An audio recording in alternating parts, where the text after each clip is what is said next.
hari ini kami melayangkan dan menyatakan mengumumkan somasi terbuka kepada 3 nama tersebut untuk meminta maaf 1 kali 24 jam kepada Bapak Ibtu Rudiana. Mohon maaf, saya koreksi, kepada 3 orang ini agar meminta maaf kepada Bapak Ibtu Rudiana 3 kali 24 jam sejak somasi terbuka ini disampaikan dan diumumkan. Karena memang ini sudah viral dan sudah membuat fitnah di tengah-tengah masyarakat, maka per hari ini resmi kami somasi terbuka Saudara Dede. Seorang pembohong akan dibela oleh para pendusta, dikelilingi para penjilat, disanjung para pengkhianat, didoakan oleh para munafik, dikendalikan oleh para iblis. Manusia licik penuh intrik yang mencari keuntungan sendiri dengan mengorbankan orang lain. Terbungkus dengan sikap bersifat yang ramah dan santun, namun aslinya licik, pengecut, dan munafik. Elsa, tim puasa Ibtu Rudiana akan somasi Kang Dedi. Mari kita dengar. Adalah somasi terbuka untuk Dede Iswanto, Dedi Mulyadi, dan Liga Akbar. Masalah Dedi Mulyadi ini juga kami somasi, dia itu menjadi detektif dadakan, di mana dia mewawancarai macam-macam dan menyebarluaskan berita-berita yang tidak benar ini. Kang Dedi, Dede, dan Liga Akbar akan disomasi, ya kan? Akan dilaporkan. Makin panjang kasusnya.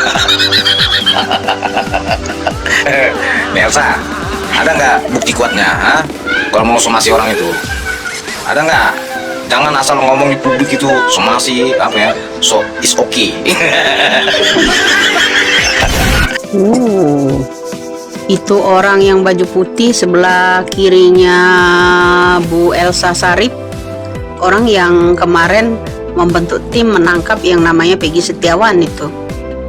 Kemudian dia ada juga di sidang pra-peradilan kemarin, hadir menjadi tim kuasa dan penasehat serta pendamping ya, apa gimana itu kemarin ada di pihak pokoknya Polda Jabar. Sekarang mereka membentuk jadi ketua apa dia untuk membela yang namanya Ibtu Rudiana. Duh, masih ada gini hari ya orang Indonesia ini membelain orang-orang yang sudah mencelakakan yang namanya rakyat-rakyat kecil. Orang ini sebenarnya ini bukan membela untuk rakyat yang ditindas, karena hukum digenggam oleh mereka aja, bukan membela rakyat. Ini sebenarnya membela bosnya mereka ini baru saya dengar loh yang ini, kalau dia membela yang namanya Ibtu Rudiana. Belum juga di ini dong, Ibtu Rudiana dihadirkan, belum ada. Terus nanti pembelaan untuk AF juga ya Bu, sekalian satu perangkat kan itu ya, nggak bergeser-geser lah, itu lagi pokoknya Pak Pasren semuanya didampingi. Kemudian sekarang dampingi lagi untuk Ibtu Rudiana. Selamat berjuang aja Bu Elsa.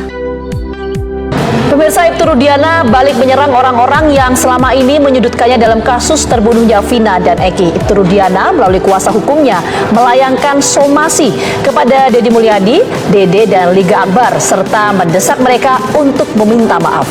Sebelumnya saksi kunci Dede mengaku telah memberikan keterangan palsu karena diperintah oleh Ibtu Rudiana pada tahun 2016 silam. Lalu pernyataan siapa yang sesungguhnya benar?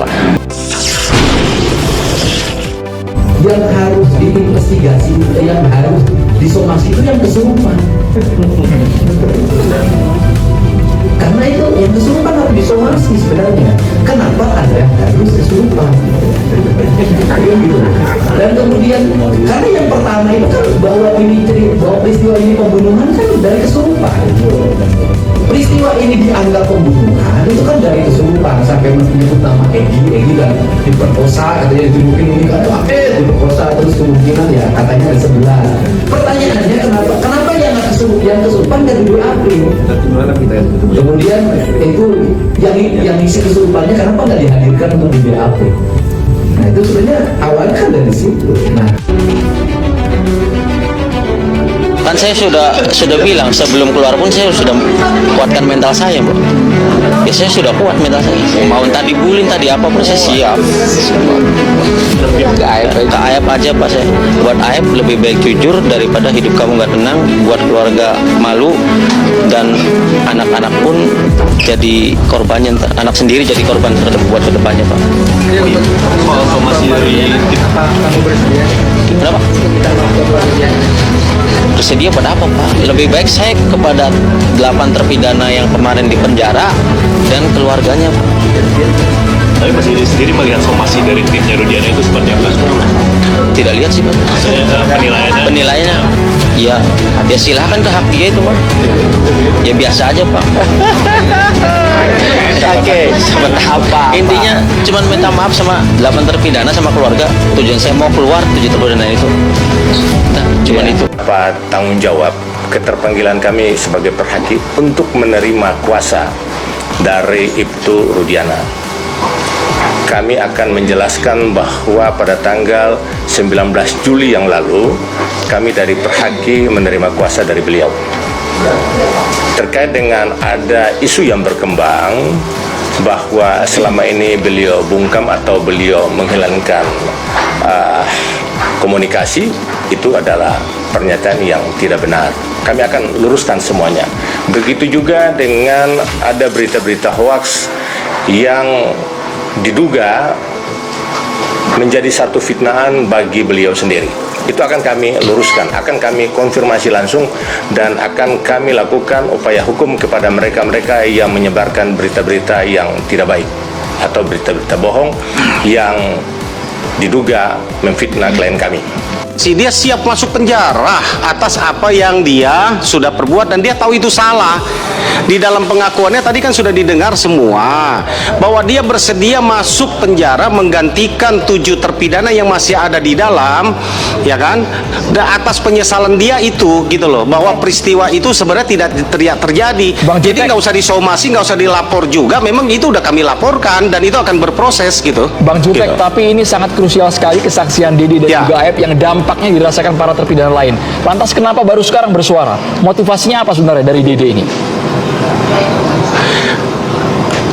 Ya itu tadi kami korek. Selama 8 tahun ini menurut pengakuan dari saudara Dede, dia ini udah tertekan, pengen mengungkapkan tapi tidak punya keberanian.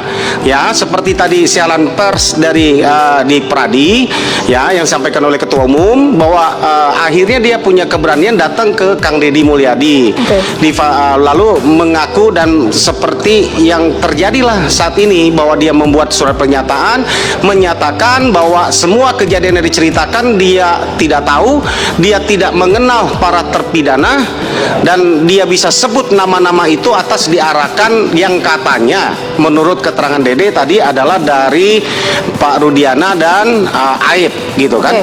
Motif Aib sudah terungkap karena sebagaimana pengakuan dia tanggal 25 Agustus 2 hari sebelum kejadian pembunuhan 2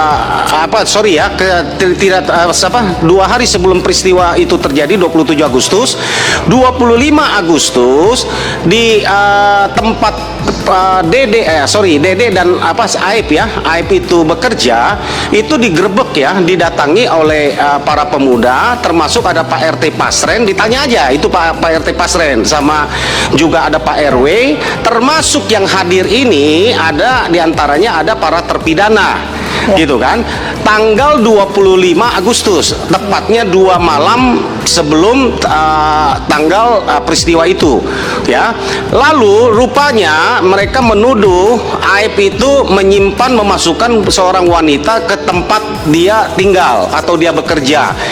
Aib mengatakan di hadapan para pemuda RT dan RW yang hadir pada tanggal 25 Agustus 2016 tidak ada. Lalu ketika dilakukan sweeping ke dalam didapati ada wanita, maka warga yang mendatangi rumah Aib itu terpancing emosinya, katanya terjadilah pemukulan.